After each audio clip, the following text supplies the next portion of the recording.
Hello, everyone, and welcome to episode 40 of Podcast of Five Rings, your source of enlightenment in the realm of video games, tabletop, anime, film, and tech. Each episode of Podcast of Five Rings releases Monday mornings on iTunes and Soundcloud, now topic by topic, day by day on YouTube, with the full video releasing on Friday. To catch updates about the podcast or for other news, give us a follow on your social media platform of choice, listed in the description below. I'm your host, GM, Overseer, and Plague Bringer of Podcast of Five Rings this week, Obsidian. By the way, we're recording this on Sunday because, if you can't tell by my voice, probably I've had the flu all week, so there you go. Plague bringer, indeed. Yep, and Meta was also not feeling well on Thursday. So we're recording this on Sunday, and ended up behooving us a little bit because of our first topic, but we'll get to that in a second. That was The Wall That Will Not Fall, Tetsuo. Wow.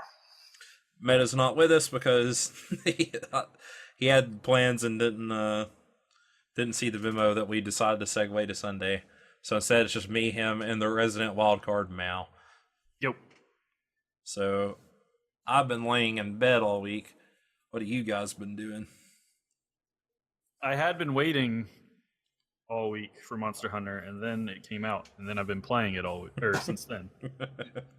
Yeah, it's been prepping for it, and then Friday.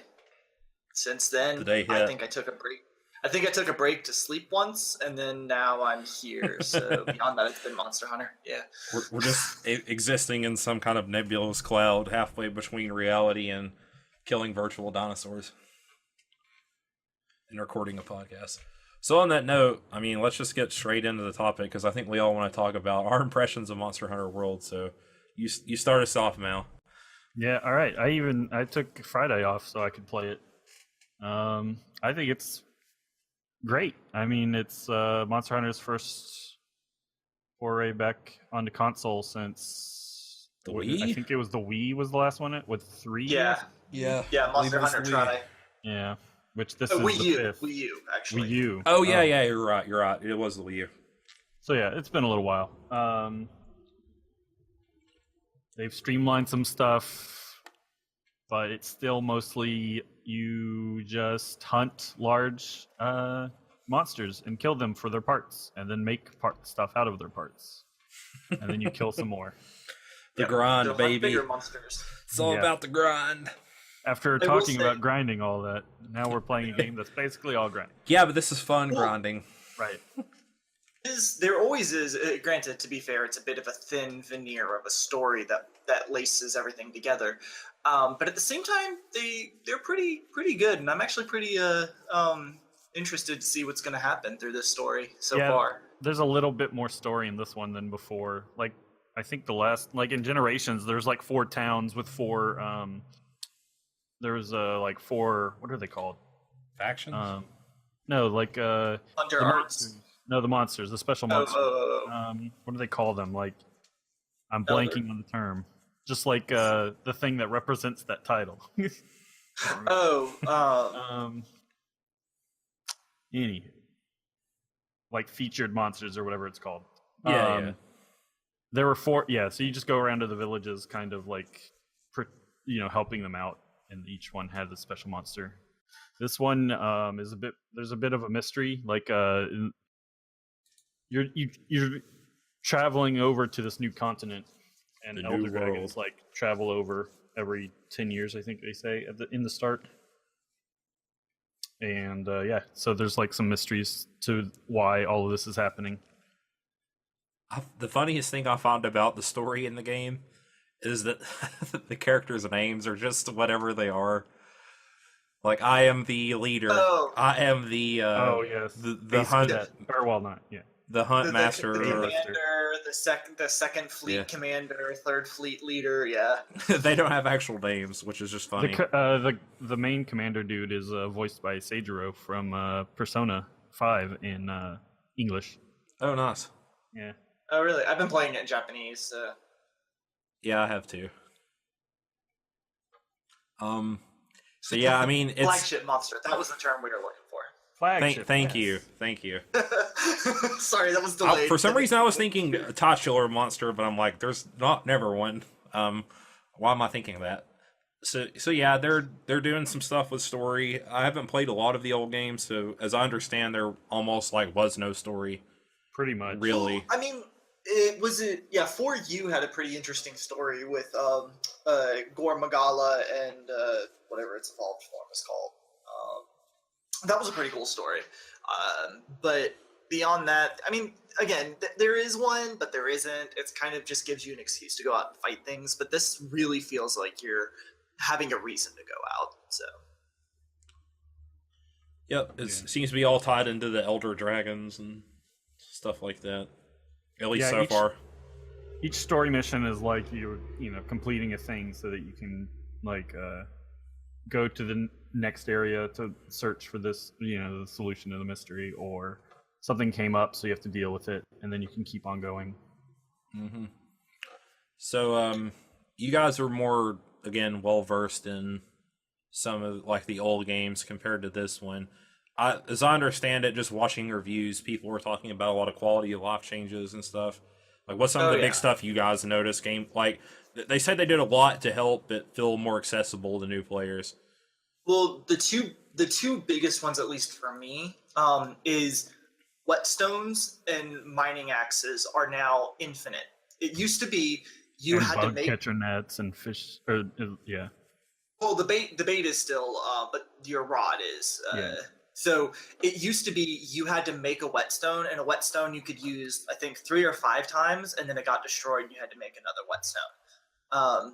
Anytime you wanted to do any type of mining, you had to have an axe, and there was always a chance it would break. Or bug catching, same thing. So now you're just assumed to always have one on you. It makes it a lot easier and a lot nicer. One inconsistency that I found with that, though, they kept the... Mal, do you remember the whetstone fish? Yeah, well, it whetstones more, but it gives more back, so it's probably more helpful later on in the game. Gotcha. Okay, I missed that part. Then I was like, yeah, it says it in the description. Then somehow, so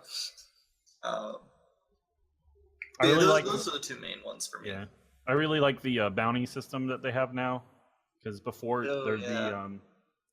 I mean, they've still got some optional quests that are like kill a bunch of small animals or something, but there used to be stuff like, find a certain, or, fish up a certain fish, or collect so much of a certain bug or something. And now you can, they sort of have that now as bounties systems, where, you can set so many, and, it'll just, as you do quests or excavation, or whatever, explorations, it'll, you can complete them during that. Yeah, that makes things a lot easier. Another one that I know a lot of people hated that Mal and I worked through last night is the old egg quests. You used to be, you got really slowed down. You couldn't do you couldn't even run for a distance, or else you dropped the egg. Now you can run, you can roll, you can do a lot of things that you used to not be able to do. And it makes them a little easier, but in exchange for it, some of the monsters you have to take an egg from are a little more difficult. Yeah, well, you also used to get screwed over if you were drinking. You couldn't move when you drank a potion in the old games, right? You had to just stand there. Yep. And you had to wait for the full flexing animation. Yeah. Some people don't like that sort of change. I'm for it. Yeah, I am too. I find it hard enough to sometimes drink a potion without getting crushed. Sometimes. Right. That's the point. People have for keeping it the way it used to be. They want it to be difficult. But I don't know. There's a difference between making it difficult that's fun and making it difficult that's just. Well, I mean, I guess it's fun for those people. Well, it's all about finding the correct time when you're not going to get attacked, right? Yeah. Right, but I mean, I don't know. I don't have a problem. Speed while doing it. Yeah. I just don't have a problem with them as a company doing what they need to reach out to the West, because honestly, Monster Hunter needs more recognition in the West here. It really does. And it seems to be doing really well. I mean, people have been reviewing the game. Oh yeah, Like, it's gotten good amazing reviews. The PSN servers have been like malfunctioning all weekend. I think just because of it and Dragon Ball. So Actually, I was looking up online about that. Actually, it's totally unrelated. Really? It just happens to be the weekend that Dragon two Ball big games released. So they were having. It wouldn't have been too big of a deal, except for the fact that that load has made them worse. Yeah, is what I was reading. So. Yeah, you can now join people in story quests, although you still have to wait for like a cutscene to trigger. Yeah, it's kind of annoying. But I mean, in previous titles, you couldn't do it at all. Yeah, once they were on a mission, and you couldn't join. Yeah, it's just an annoyance more than anything. I mean, and outside of story quests, now you've got like drop-in co-op as well. Like that works all the time. Yeah, good. It feels pretty good. We haven't really, like, when we were playing, I haven't, like, noticed any weird issues going on with the online stuff. Everyone seems to be, like, working well. We don't really get lag or anything. I mean, you drop frames every once in a while, but, I mean, it's just any game. Yeah. We're on normal PlayStation, I think, right? Yep. Yeah. Only issue I had with the multiplayer was I answered an SOS flag, and it was 3 heavy gunners for Anjanath, and they kept blowing me up as I'm trying to attack the stupid dinosaur and save their butt. So, but that's more player thing than actually the service. So. Yeah, I got killed after 45 minutes of fighting Anjanath this morning. So a purple T-Rex. Yep, right when he was about, I had him limping too. He kept killing me and then sleeping and getting his health back. And the only problem I have with him is trying to whetstone up playing against him on my own. Yeah, that's another like small nitpick. I really love the game. I do have some nitpicks with it, but that's what they are all. They're just like little nitpicks. Like I just hate like how the monsters track you sometimes with their attacks. Oh yeah. Like they just home in, especially hit him and the guy before him more than anything. The electric lizard thing. Do what? Oh, Tokidachi. Yeah. Yeah. Well, you know what you gotta do. You gotta learn where your iframes are on your dodges. Because so, in addition to the roll, and you press your roll, you actually do a Superman dive, and for most of that time, you're invulnerable. And if you stay on the ground, you have iframes as well. You don't have to immediately get up. If something's attacking you, it's like really on you and you get knocked down, just don't get up until it, stops. Oh, okay, I didn't even know that. Attacks. Yeah, because it's kind of in that interesting weird area where at one point it is kind of like Dark Souls, but in Dark Souls, if you're on the ground, they're going to still be able to hit you and do damage. Whereas in this case, sometimes that's a viable strategy for the iframes. So it's kind of learning and getting a feel for when your iframes are for your character for different motions. Yep. So what do you guys feel about the weapon suite? I know it's like the same stuff as normal, but do you like the changes they made compared to some of the old stuff? So for the Charge Blade, they took the good stuff that they did in 4 and 4 Ultimate, and then they did some edits to it in Cross and Double Cross, and so they took the good of that and the good of 4U and kind of combined it together. So the Charge Blade now is just, it is so nice. I love playing the Charge Blade. It is so much fun. So. Yeah, I've been playing quite a few different weapons. They all I mean, in this one, like, I want to play so many of them. Like, they made all the weapons super appealing. Yeah, honestly. They did. A lot of them look cool. Tets and I were talking about this yesterday when we were on Discord. I just know, and it's already happening. I'm just zeroing in on, there's all this gear. I want to keep fighting the same monsters and get all the armor pieces. I did some more of that this morning on my own too, just to like hunt down some bone piles to complete the bone set, to get the armor with the lightning resistance. You need some pieces of bones for that. I just want to collect all the armor and eventually upgrade it and play around with it and see what looks cool and like what all works together. That's like There's a bunch. my favorite part so far. That and just playing with you guys and people online and stuff. Yeah, there's quite a few armor sets that just I think look so cool, and like I can't obviously wear all of these, but Well, and that's the other thing too, is that similar to the weapons, most armor is viable within certain situations, and because you kind of know what you're walking into with each mission, you can yeah, choose. they have it so you can actually make loadouts, right? So you can quick switch through them. So Yep. So it makes me happy that you don't have to worry about creating something and then once you get to a certain point, it's just sitting there and has absolutely no use. all armor's viable if you can just dodge everything. That's true too. Exactly. Who cares about defense or resist or anything? All attack power. Every piece of armor. That's why I've been rocking the bone armor with the exception of Anjanath fan braces. I cannot dodge everything, so I'm playing. This morning I switched to the highest defensive armor I could find. And it makes a difference. I've also learned with a lot of the bigger monsters, if you just stand underneath them, it's a lot safer than standing a little bit in front of them. I don't know how viable that is for Greatsword, but with Chargeblade, it's a pretty viable strategy. Viable enough. Yeah. Greatsword is... I love playing Greatsword. It's still my favorite to play so far. But, man, I gotta get better at it, though. The monsters that really hit hard, it's punishing if you whiff. If they're quick and they hit hard, I didn't even want to go fight the Anjanath one-on-one with that thing. I fought the Tobaru lizard before that. I did my first mission failure on him just because that thing was so freaking slow and he just constantly moves around you in circles and does the jump attack and dive that'll basically one-shot you. And he has the little stuns, so I was like, alright, I just have to have something that's quick. And then I didn't have any problems with him when I went to Sword Board, which I'm also really enjoying, so to go go back to weapons, those are probably my two favorite.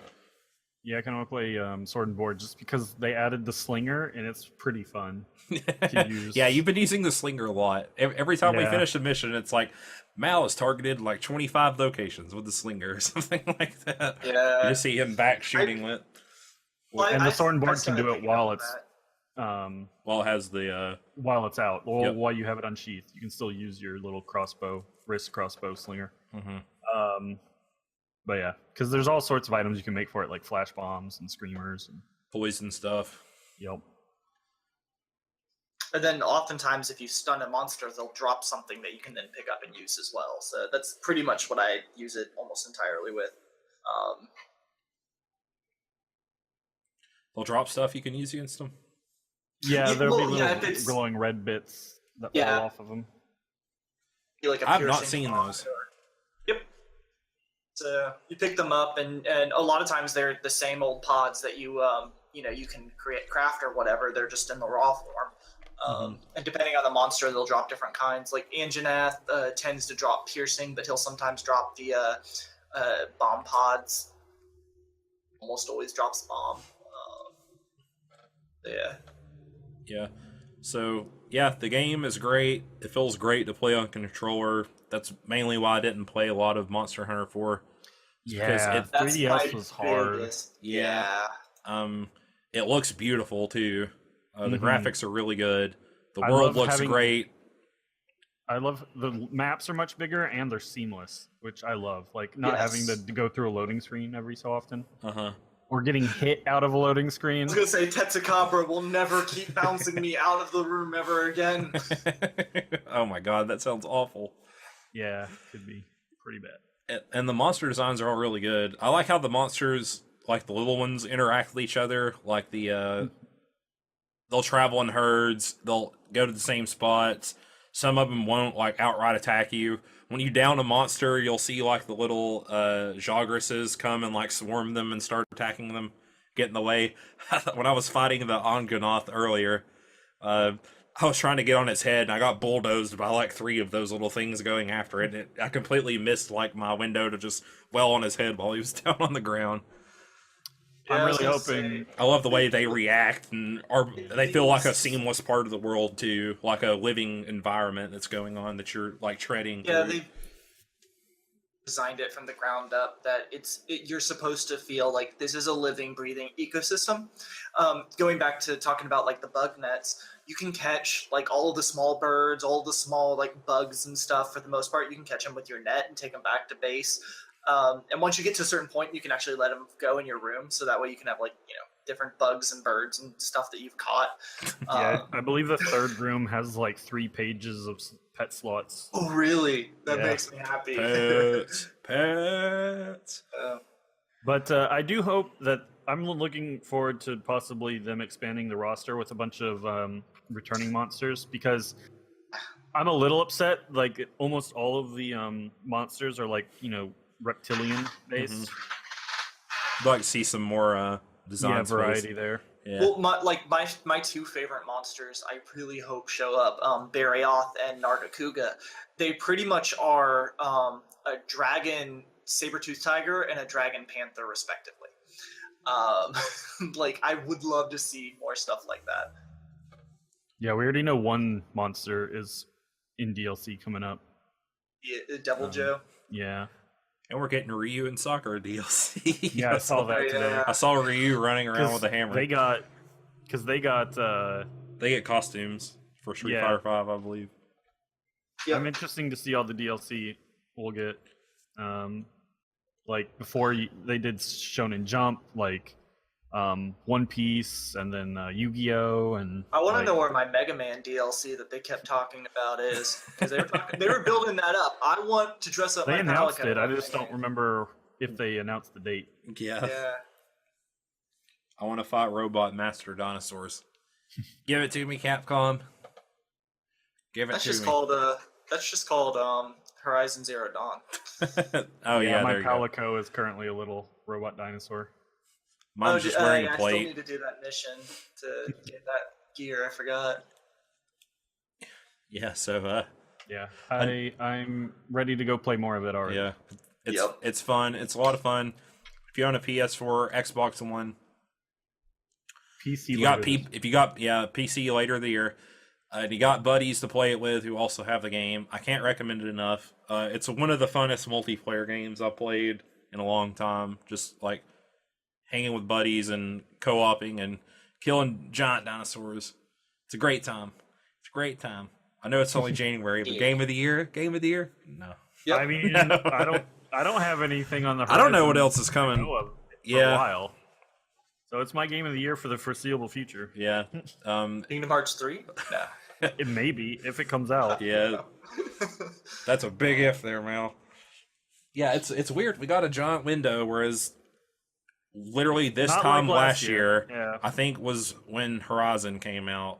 No, it beginning came out of in a few February. weeks. Yeah.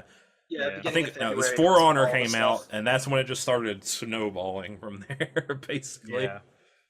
So, Well, because we got a whole new console too last year.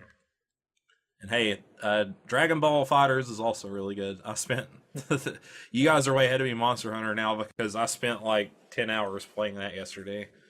Well, that's what you get for playing an inferior I game. did hear it was pretty good. It's really freaking good. It's just talking about games that are accessible. I mean, fighting games are often what we think of when we think of a game that is accessible, because it has such a huge learning curves usually if you want to like be good at the game in quotes. And it's a very easy game to pick up and play. That's what I'll say about it so far. I'll probably actually end up buying it. So, and it just it's also just really pretty. And Android 21 is the waifu. So there you go. But is she more waifu than the researcher from Monster Hunter Worlds? I mean, Oh yeah, she's way more waifu than her. She's got a pink skin and she turns you into a cookie and eats you. If that ain't waifu, I don't know what is. Also, nerf Black Goku.